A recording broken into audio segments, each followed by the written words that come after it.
Salut les coachs, salut à tous.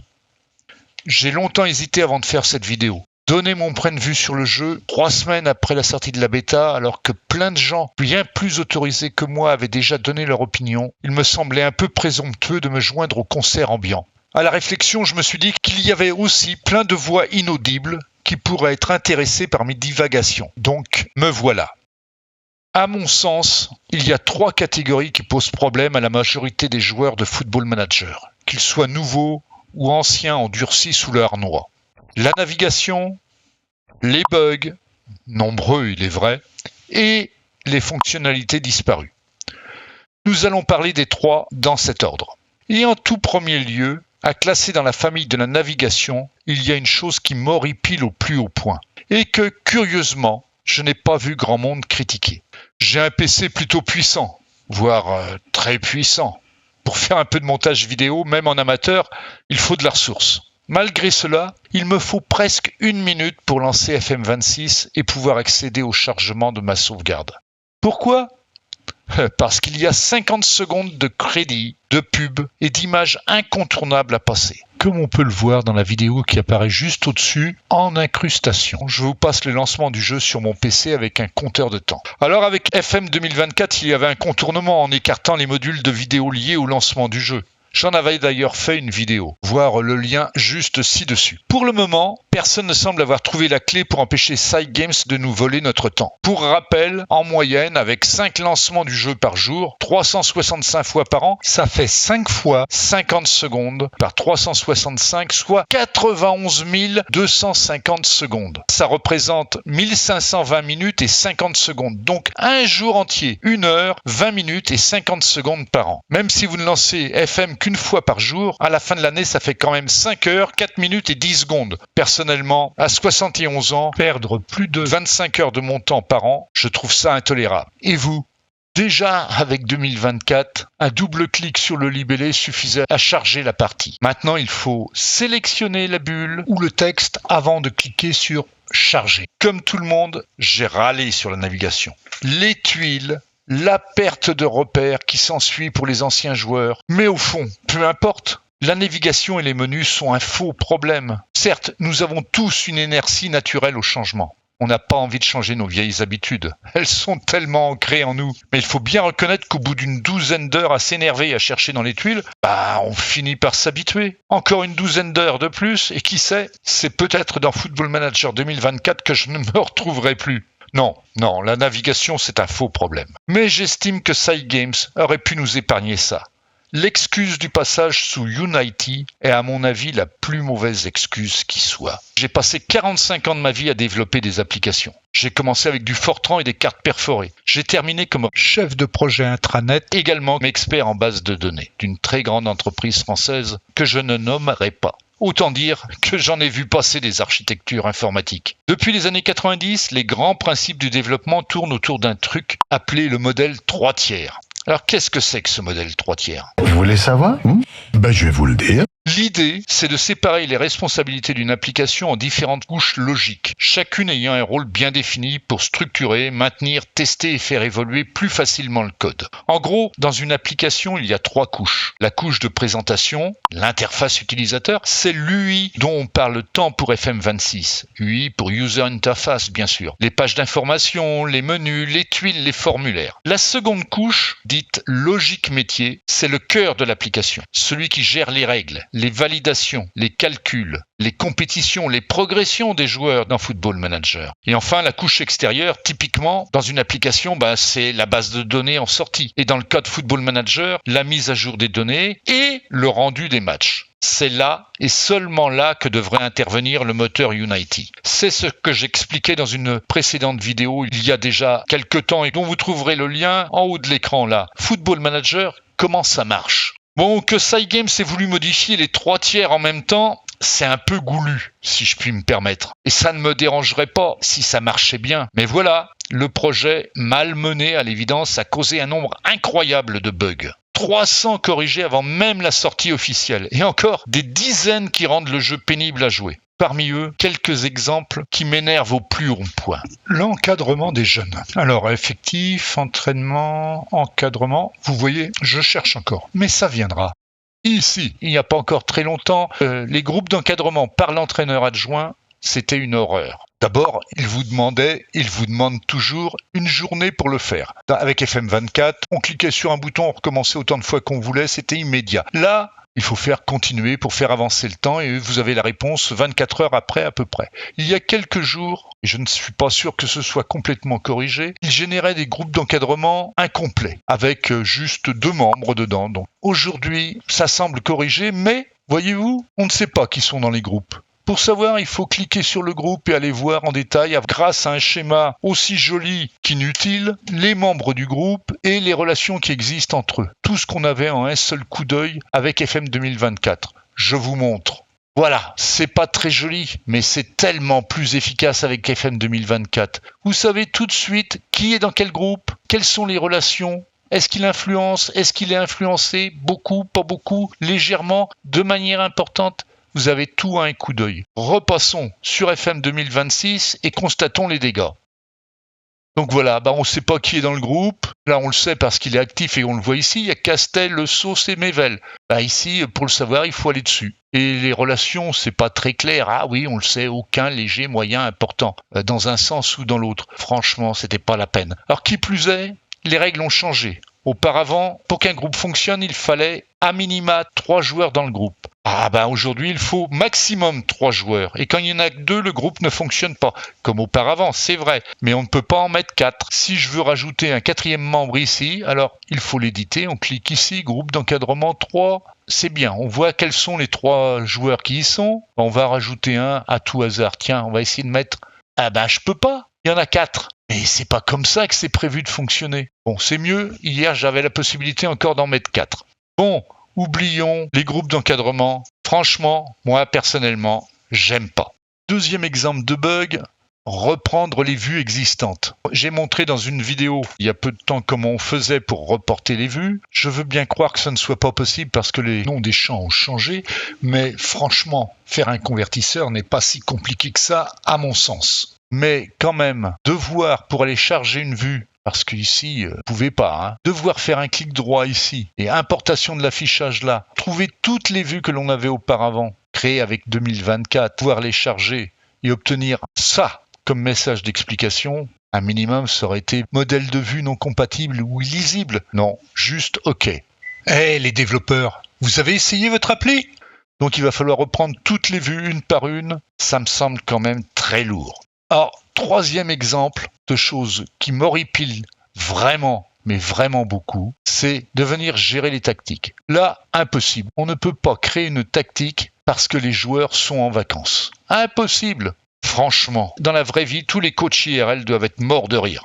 Résultat, là, sur ma migration de 2024 à 2026, j'ai dû attendre le retour des joueurs de la Nester pour créer mes premières tactiques sur Football Manager 2026.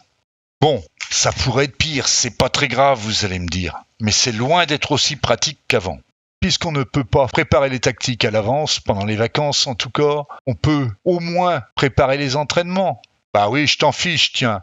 Effectif, entraînement. Par contre, les groupes, grosse amélioration, maintenant on peut intégrer dans les groupes des joueurs des équipes U19, ce qu'on ne pouvait pas faire avec Football 2024, et c'est suffisamment rare pour être signalé, on peut désormais donc le faire. Les programmes d'entraînement personnalisés. Là, c'est cocasse.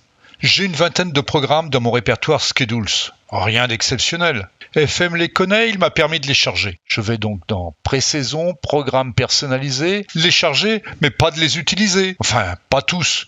Les développeurs ont eu l'idée brillante de faire une liste horizontale non scrollable. Résultat, impossible d'accéder au dernier. Ça aussi, ça m'énerve. Bon, c'est pas des gros bugs tout ça. Pas des plantages spectaculaires avec dump mémoire, mais des bugs, des détails qui vous pourrissent la vie, non ?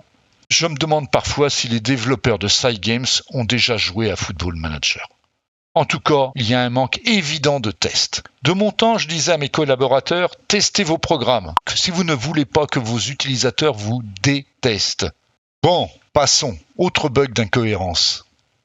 Comme je vous l'ai dit, j'ai converti ma partie Football Manager 2024 en Football Manager 2026. J'avais une recherche de staff en cours. C'est bien, on va rechercher les messages. Voilà, on la retrouve ici. j'avais déposé avec Football Manager 2024 une annonce. À cette annonce ont répondu un certain nombre de préparateurs. En tout premier arrive un préparateur de l'équipe réserve qui a postulé comme préparateur de l'équipe première. Parfait, bonne idée, il est très bon et il me convient parfaitement. Donc, je vais lui proposer le poste de préparateur de l'équipe première. Thierry Maréchal, action, contact, débuter les négociations contractuelles. Je ne souhaite pas pour l'instant négocier avec votre club. Votre club ? Tu te fous de moi ? C'est pas le tien aussi, peut-être ? Et ça continue. Je souhaite progresser dans ma carrière en rejoignant un club plus prestigieux. Pourquoi t'as postulé ? Bon, il faut bien reconnaître que ce n'est pas un bug à proprement parler. Plutôt une erreur dans l'algorithme de prise de décision. Ce que certains nomment abusément l'IA de Football Manager. Et ça tue un peu l'immersion quand même, il faut bien le reconnaître. Sans parler de mon DS qui outrepasse ses fonctions et vend ma pépite tout juste sortie des New Gen au FC Metz. Faut que je vous montre ça. Donc voilà, mon directeur sportif Loïc Castet qui vend Rachid Messaoui, 16 ans, dernière mouture de la formation du club au Football Club de Metz pour 0 €. Son juste prix selon lui. Alors que la négociation des ventes, c'est ma responsabilité. Franchement, heureusement que j'ai pu annuler ce transfert. Rachid Moussaoui, à 16 ans, est considéré déjà comme ayant le niveau national 3. Alors oui, des bugs, il y en a toujours eu et il y en aura toujours. Plus on en corrige, plus on en découvre. C'est une loi éternelle de l'informatique. Mais à mon sens, le plus embêtant, ce n'est pas ça. Le plus embêtant, ce sont toutes ces fonctionnalités, les fameuses features, comme disent les vrais youtubeurs, qui ont disparu. Allons-y, ma petite liste à moi, non exhaustive. En tout premier, c'est la disparition du bloc-notes. Si on retourne voir dans Football Manager 2024, voilà. On pouvait prendre n'importe quel joueur, n'importe quel membre du staff et noter tout ce qui vous passait par la tête. Et ajouter autant de notes que vous le vouliez. Alors moi, je m'en servais énormément, pour noter les progrès des joueurs, suivre leurs incidents de parcours, pour noter ce qui est important, pour noter les stats cachés que j'avais détectés, toutes ces choses qu'on pouvait détecter en compulsant à la fois leur personnalité et leur rapport avec les médias. En plus, on pouvait prendre des notes et dire, voilà, pour le moment, il est à cheval entre l'équipe 1 et l'équipe 2. On pouvait même rajouter une catégorie et une date de rappel. Par exemple, noter et dire, voilà, passer en réserve, en juillet 2032, par exemple. Et automatiquement, on avait une alarme qui nous réveillait, qui nous rappelait qu'on avait créé une note pour ce joueur-là. Alors bon, c'est pas très grave, vous allez me dire. À la place, on va reprendre un papier et un crayon. Non, merci. Gérer ça dans Excel, c'est loin d'être pratique. Parce que là aussi, on a un problème. Ce qu'on pouvait faire avec n'importe quelle vue de base ou celle que l'on avait travaillée, préparée, c'est-à-dire imprimer l'écran et en faire soit une impression papier, soit une page web, soit un document texte qu'on pouvait convertir facilement dans Excel, ça non plus, ça n'existe plus dans Football Manager 2026. Donc plus de bloc-notes, plus d'alarmes, plus de listes, plus de pages HTML générées automatiquement, plus de pages Excel générées automatiquement. Moi, ça me va pas du tout, ce n'est pas ma façon de jouer et je n'ai pas envie de réécrire tout ça à la main sur des tonnes de feuilles de papier. Football Manager, pour moi, c'est des quantités industrielles de chiffres, de statistiques, de données. Pas que des matchs de football qu'on déroule à toute vitesse pour atteindre la fin du championnat le plus vite possible. Et ce n'est pas tout.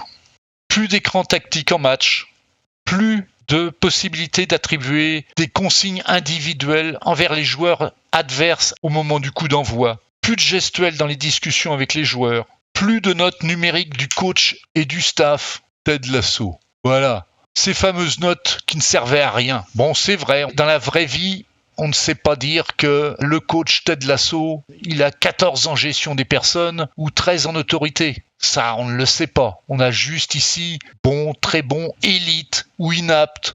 Mais franchement, tout ça, derrière, on le sait bien, ce sont des chiffres qui servent à Football Manager 2026 à calculer les progrès ou les chances de réussite de telle ou telle action. Et alors, si on veut rendre le jeu plus difficile, il faut le faire aussi pour les joueurs.